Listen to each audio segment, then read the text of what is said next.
నమస్తే, welcome to Telangana శబ్దం. నేను మీ కర్ణాకర్. సర్పంచ్ అభ్యర్థులుగా నిలబడేటటువంటి వారిని ప్రతి ఒక్క క్యాండిడేట్ని ఇంటర్వ్యూస్ చేస్తూ ఉన్నాము. ఈరోజు రంగారెడ్డి జిల్లా తలకొండపల్లి మండలం వెంకటాపూర్ గ్రామంలో మనం ఉన్నాము. సో సభావత్ రూప్లా నాయక్ గారితో మనం ఉన్నాము. సో స్వామి నమస్తే. నమస్తే స్వామి. ఎలా ఉన్నారు?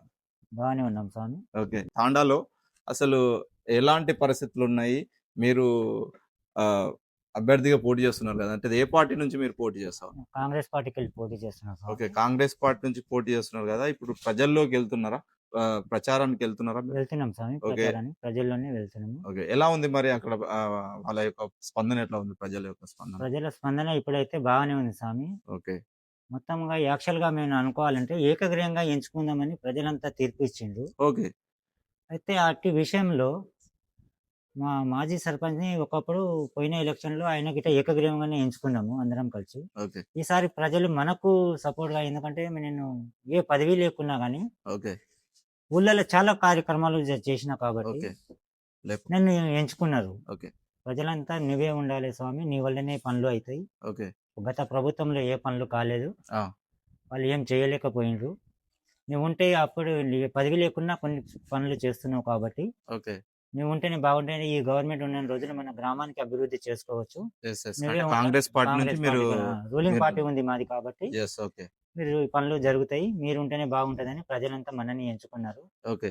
టిఆర్ఎస్ పార్టీకి సపోర్ట్ చేసిన ఉండే, ఇంతకు ముందుకేమో టిఆర్ఎస్ పార్టీ ఉండే, ఇప్పుడు చేస్తే టిఆర్ఎస్ పార్టీ పైన కాంగ్రెస్ పార్టీ ఉంది కాబట్టి మీ గ్రామ ప్రజలు ఏంటంటే పైన కాంగ్రెస్ పార్టీ ఉంది కాబట్టి మీ ఇక్కడ కూడా కాంగ్రెస్ పార్టీ అభ్యర్థిని ఎన్నుకుంటే కొంచెం డెవలప్మెంట్స్ ఆలోచిస్తారు, మొత్తానికి గ్రామాన్ని డెవలప్ చేసుకోవాలని ఆలోచించి ఓకే నేను ఏకగ్రీవం తెలుగుతే ఆ స్వామి 8 వార్డు నంబర్లను ఏకగ్రీవం చేసినాము. ఓకే. ఒకవేళ ఏకగ్రీవంగా అయినుంటే ఇలా మా గ్రామానికి ఎక్కడ పోయినా కానీ ఫస్ట్ ప్రిఫరెన్స్ నాకే ఇచ్చేటోళ్ళు, ఎమ్మెల్యే కానీ ఎంపీలు కానీ ఎవరైనా. ఓకే. ఎస్. మా ఊరికి వాళ్ళు ఏం డెవలప్ చేసిండో చూపెట్టాలి. ఓకే. గత ప్రభుత్వం ఏం చేసిందో గిట్ట చూపెట్టాలి. ఓకే. నేను చెప్పుకోవడానికి 10 పనులు ఉన్నాయి, నేనైనా చెప్పుకుంటా, అతనైనా చెప్పాలి. ఓకే. అసలు ఏం చేసిరు? ఎలాంటి కార్యక్రమాలు చేసిరు మీరు? నేను స్వామి నాకు ఏ పదవి లేకున్నా కానీ ఓకే, ఎమ్మెల్యే ద్వారా ఒక 10 సంవత్సరాల నుంచి ఆయన ఎంబడే ఉన్నాను కాబట్టి అతను మా ఊరికి సిసి రోడ్లు ఇచ్చిండు. మొట్టమొదటిగా ఎమ్మెల్సీ ఉన్నప్పుడే సిసి రోడ్లు ఇచ్చిండు. ఓకే. మొన్న గత ఎమ్మెల్యేగా అయిన మొదటి రోజే సిసి రోడ్లు మళ్ళా ఒక 10 లక్షల వర్క్ ఇచ్చిండు నాకు. ఓకే. అన్ని ఊళ్ళకు 5 లక్షల వర్క్ ఇస్తే నాకు అడగకుండానే 10 లక్షల వర్క్ ఇచ్చిండు ఆ స్వామి, మా ఎమ్మెల్యే స్వామి, మా కల్వకుర్తి శాసనసభ్యులు కసిరెడ్డి నారాయణ రెడ్డి గారు. ఓకే. అతనంటే మాకు చాలా గౌరవం. ఓకే. కాబట్టి అడగకుండానే అన్ని ఊర్లకు ఒక 5 ఇందిరమ్మ ఇండ్లు ఇస్తే నాకు ఒక 10 ఇండ్లు ఇచ్చిండు. ఓ సూపర్. 10 ఇండ్లు గిట్ట అన్ని ఊరికి అన్ని ఇచ్చిండు. ఓకే. దాని గిట్ట ప్రజలకే పట్టుకోమని చెప్పడం జరిగింది. ఓకే. 10 ఇండ్లు కట్టుకున్నారు. బిల్లులు గిట్ట అందరికి వచ్చినాయి. ఓకే. దాదాపు ఆల్మోస్ట్ అన్ని బిల్లు కంప్లీట్ అయినాయి. ఒక లాస్ట్ బిల్ పెండింగ్ ఉంది. ఓకే. ఎలక్షన్ అయినాక అది గిట్ట అయిపోతుంది, కంపల్సరీ వస్తుంది. ఓకే. ఇంకోటి గ్రామ పంచాయతీ రావడానికి కారణం మా కసిరెడ్డి నారాయణ రెడ్డి గారు. ఓకే. అప్పుడు ఎలక్షన్లో అప్పుడు ఎమ్మెల్సీగా ఉన్నప్పుడు దాదాపుగా మా ఊరి జనాభా ఒక 300-350 ఉండే. ఓకే. అయినా కానీ మాకు గ్రామ పంచాయతీ సపరేట్ చేసిండు ఆ స్వామి. ఓకే. ఆ స్వామికి ధన్యవాదాలు. ఓకే. ఇప్పుడు ప్రజెంట్ ఎంత ఎంత ఎంత ఓటింగ్ ఉంది? ఇప్పుడు ప్రస్తుతంగా 500 ఓట్లు ఉన్నాయి స్వామి. 500 ఓట్లు ఉన్నాయి. ఓకే. అంటే అన్ని వార్డులు ఏకగ్రీవం అయిపోయినాయి. అన్ని వాళ్ళు ఏకగ్రీవం అయిపోయినాయి. ఓకే. స్వామి, మీరు అయితే సర్పంచ్ కనుక గెలిస్తే మీరు ఎలాంటి అభివృద్ధి చేయాలనే ఆలోచనతో ఉన్నారు మీ తాండా? ఒకవేళ నేను గెలిస్తే ఓకే, మొట్టమొదటిగా గుడి కట్టిద్దామని నా ఆలోచన ఉండే స్వామి. ఓకే. మా బంజారా సోదరులు శివలాల్ గుడి లేదు మా ఊళ్ళో. ఓకే.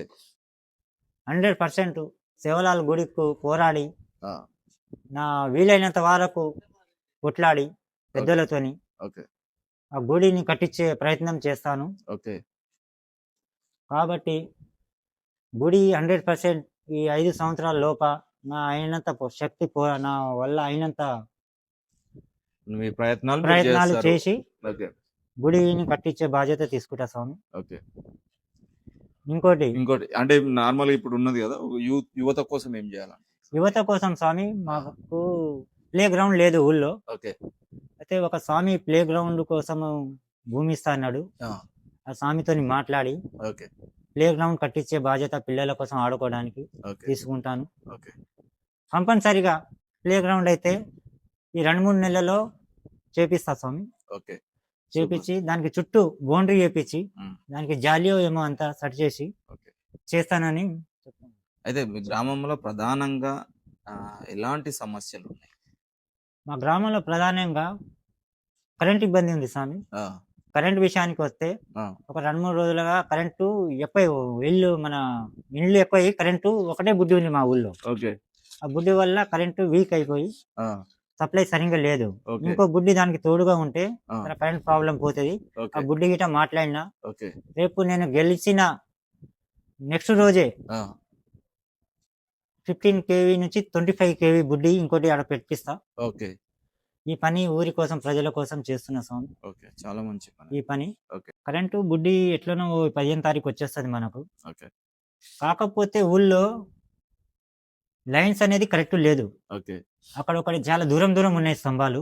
ఆ, ఆ స్తంభాలను అన్ని పీకేసేసి ఓకే దగ్గర దగ్గర ఓకే అందరికి వెలుతురు కనిపించేటట్టు స్ట్రీట్ లైట్ వేసి కరెంట్ ఒకటి సెట్ చేసే ప్రాబ్లం ఉంది. అది గిట్ట చేపిస్తా. ఓకే ఒక 15 పోల్లు పడతాయేమో మాకు. ఓకే ఆ 15 పోల్లు గిట్ట ఎమ్మెల్యే ద్వారానో ఎవరిదానో మాట్లాడి ఓకే చేసుకొని వచ్చి ఆ ఊరి పని కాబట్టి ఓకే ఆ పని ఒకటి తీసుకుంటా పక్క. ఓకే ఊరు బాగుంటేనే ప్రజలు బాగుంటారు. ఎస్ నిజం. దానికోసమని అయితే- అంత పోరాటం స్వామి నాది. నెక్స్ట్ వచ్చేసి ప్లే గ్రౌండ్ అయితే పొరలేదు ఆల్రెడీ ఓకే చేపిస్తా స్వామి. ఓకే ఇంకోటి మా మెయిన్ రోడ్ నుంచి మా ఊర్ల దాకా CC road. Okay CC road దాదాపు 10-15 ఫీట్లే ఉంది స్వామి. ఓకే దానికి ఒక 20-25 ఫీట్లు చేయాలని ఆలోచన ఉంది. ఓకే ఒక పెద్దగా చేస్తే ఏ యాక్సిడెంట్లు కాకుండా ఓకే ఊళ్ళలో ఓకే ఆ పని తీసుకుంటా స్వామి ఒకటి. ఓకే ఇంకోటి ఊరి ప్రజలంతా బొడ్రాయి కట్టాలి అని ఒక సమస్య ఉంది. ఓకే ఆ సమస్యని గిట్ట బొడ్రాయి కట్టించే బాధ్యత తీసుకుంటా. ఓకే కంపల్సరిగా బొడ్రాయి దానికి ఎంత ఖర్చు అయినా సరే నా వల్ల అంత వీలైనంత శక్తిగా పోరాడి ఓకే ఎంతనో దానికి అందుబాటులో అయ్యేటట్టు ప్రోగ్రామ్ సక్సెస్ అయ్యేటట్టు ఓకే ప్రయత్నిస్తా స్వామి. ఓకే ఇది ఒకటి కంపల్సరీ చేపిస్తా. ఎస్ దానికి ఖర్చు ఎంతైనా సరే పెట్టి మాట్లాడి ప్రజలతో నిర్ణయం తీసుకొని ఆ పని ఒకటి చేపిస్తా. ఓకే ఇది ఊరందరూ అనుకుంటున్నారు ఇదే విషయం. ఓకే నేను ఈ 2-3 నెలల్లో ఈ పని అందరూ ఒప్పుకుంటే ఈ పనికి ముందుకెళ్ళి ఈ పని చేపిస్తా స్వామి. ఓకే మీరు మీ గ్రామంలోకి వెళ్తున్నారు కదా, తాండాలోకి వెళ్తున్నారు కదా, అవును. ఎట్లా రిసీవ్ చేసుకుంటారు మిమ్మల్ని? ఏమన్నా సమస్యల గురించి చెప్తున్నారా మీ గ్రామ ప్రజలు? సమస్యల గురించి అడుగుతున్న స్వామి. వెంకటాపూర్ ఊళ్ళో ఉమ్, డెనిస్ ప్రాబ్లం ఉంది అక్కడ. ఓకే ఆ డెనిస్ ప్రాబ్లం వాళ్ళు ఎప్పుడు పోయినా కానీ అది డెనిస్ గురించే మాట్లాడతారు అక్కడ స్వాములంతా. ఓకే నేను చెప్పిన గత ప్రభుత్వంలో ఆ డెనిస్ పనులు చేయలేకపోయినరు వాళ్ళు. ఓకే అయితే ఈ 2 రోజులు ప్రచారం చేస్తుంటే పోయినప్పుడల్లా డెనిస్ ఒక రోడ్డు, ఓకే ఒక గుడికి స్లాబ్ లేదు. ఓకే ఇవే విషయాలు ఉన్నాయి ఆడ. ఓకే.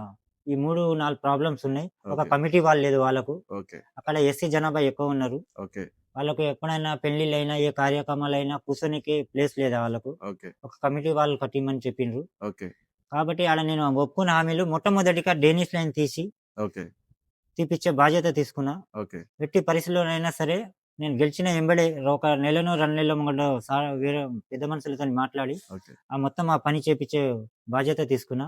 ఓకే సెకండ్ వచ్చేసి రోడ్డు. ఆ ఓకే. రోడ్డు ఆటోమేటిక్గా ఎప్పించేస్తానని ఒక మాట ఇచ్చిన.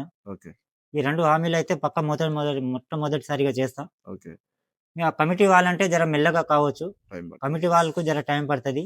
ఒక 6-7 నెలలు సంవత్సరం లోపల కమిటీ వాళ్ళు గిట్ట పూర్తి చేస్తా వాళ్ళది. ఓకే ఆఖరిగా మీ గ్రామ ప్రజలకు ఏం చెప్పాలనుకుంటున్నారు? మా గ్రామ ప్రజలకు వెంకటాపూర్ తండా ప్రజలకు నన్ను గెలిపిస్తే నేను ఒప్పుకున్న హామీలన్నీ ఒక సంవత్సరం లోపలనే తీరుస్తానని చెప్తున్నా స్వామి. ఒకవేళ నేను ఈ హామీలు తీర్చలేకపోతే నన్ను ఊళ్ళో గిట్ట ఇంకోసారి ఓట్లు అడిగే అవకాశం ఇవ్వవద్దని గిట్ట చెప్తున్నా స్వామి. ఈ పనులు చేస్తేనే నాకు ఓటేయండి. Okay. లేకుంటే నాకు ఓటు వేసే అవసరం లేదు స్వామి. ఎందుకంటే రూలింగ్ పార్టీ నాది ఉంది కాబట్టి, నేను కొట్లాడి తెచ్చే బాధ్యత ఉంది కాబట్టి ఈ పనులన్నీ ఒప్పుకున్నా స్వామి. 100% ఈ సంవత్సరం లోపట ఈ చిన్న చిన్న పనులన్నీ చేపిచ్చేస్తా స్వామి. అందుకే కత్తెరగూటుకు ఓటేసి నన్ను గెలిపియాలని ప్రజలకు కోరుకుంటున్నా స్వామి. వెంకటాపూర్ తండ ప్రజలకు, వెంకటాపూర్ ఊరు ప్రజలకు ముఖ్యంగా స్వామి మీకు ఏ అవసరమైనా సరే, ఏ రాత్రైనా సరే, పట్ట పగలైనా సరే, రాత్రిపూట అయినా సరే, ఎనీ టైమ్ ఏ టైంలో ఫోన్ చేసినా సరే అందుబాటులో ఉంటానని కోరుకుంటున్నా స్వామి. ఓకే. ఓకే స్వామి. మీరు మనస్ఫూర్తిగా గెలవాలని మా యొక్క తెలంగాణ శబ్దం ద్వారా మేము మీ గ్రామ ప్రజలకు, మీ తాండా ప్రజలకు తెలియజేస్తున్నాం. మళ్ళా మరొక వీడియోతో కలుద్దాం. ధన్యవాదాలు స్వామి.